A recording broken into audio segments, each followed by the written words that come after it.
everyone, it's Barb. I'm watching another movie. The week in the movie this week was Fear from 1996. So if you haven't watched it, watch it now. If you're new to the movie week, is we talk about a movie here. You guys come below your thoughts. And in 2025, we're doing different romance movies. We've done a lot of rom-coms. This is like a romance, thriller, drama, whatever you want to call it.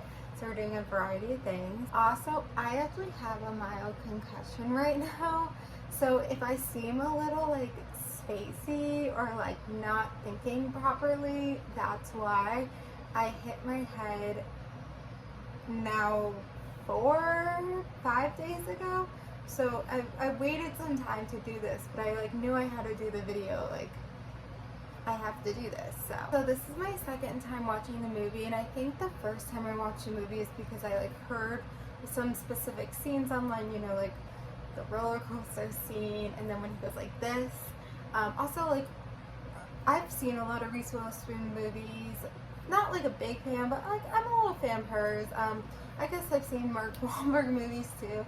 I also forgot like Alyssa Milano's in this. But yeah, I saw the movie and I was like, oh wow. We've done a little bit thriller movies this year already, because there's something about thriller movies where a lot of times they have some type of romance in it, like because of some type of relationship or whatever. That's why someone is acting up. I do think, you know, as I said, like thriller movies don't always have romance, but you know, here we're doing all these different genres, and there's something about talking about thriller movies and how romance takes a play in this, because obviously if Mark Wahlberg's character wasn't in love with Reese Witherspoon, like so crazy, like this wouldn't have happened. But yeah, I mean, it's just about this like girl who like falls in love with, like, this is her first crush, like this is the first boy she's ever loved, like one of those stories. But then he ends up being crazy, so he does crazy stuff, and like literally at the end it's like a horror movie, like them like breaking down the house is a horror movie. Like it's so crazy. I know Mark Wahlberg, especially at the time, was very attractive, but like I feel like friends say a lot about someone. So like his friend was like so weird from the start, like that guy is a red flag.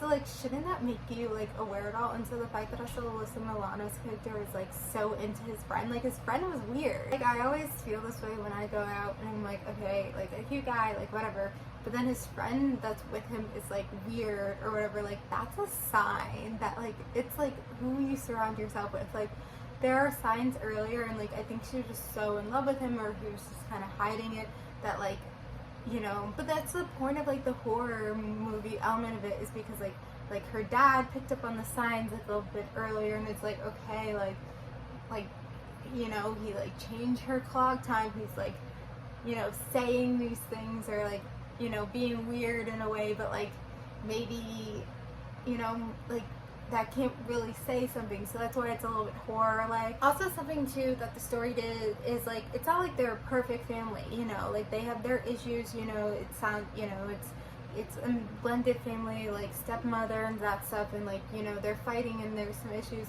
with that. So it's like kind of showing like a true family, and like, you know, like they're not perfect, and like they were there for each other, I guess. But yeah, as I said, like the end gets like very horror like, and it's very scary, and like I'm nervous even though I've seen it before. But it's just like, yeah. And like also he was so in love with her, like he created this shrine of her, and like I just don't understand like why he was so in love with her. Like, not that I understand why he's psychotic or sociopath, whatever you want to call it. Like I don't understand why he's that, but like I understand like if he is that, like why he'd act crazy. But like why was he like so in love with her? Is it because he's those things and he just like fixated on her? Is that why he was like, I need to have her, like no one else can have her? Is that what it is? But anyway, I hope that we can learn something from these different movies we see here, and we can like learn about like how like all these movies that are thrillers, it's something with the man, it's something with the man going crazy, and you gotta be careful, and like if the signs are there, like that says something. But hopefully this is a movie I feel like everyone should see, and it's like so crazy. Like this is like one of Reese's first movies. It's so crazy. But yeah, it's them when they were young. I don't know, I feel like they could remake this movie in modern day and everything. I'm gonna end it here, so thank you guys for watching, and then the movie for next week is The Other Woman from 2014. So comment below your thoughts about Fear, and then watch The Other Woman for next week. Thank you guys for watching. Like, subscribe, and bye.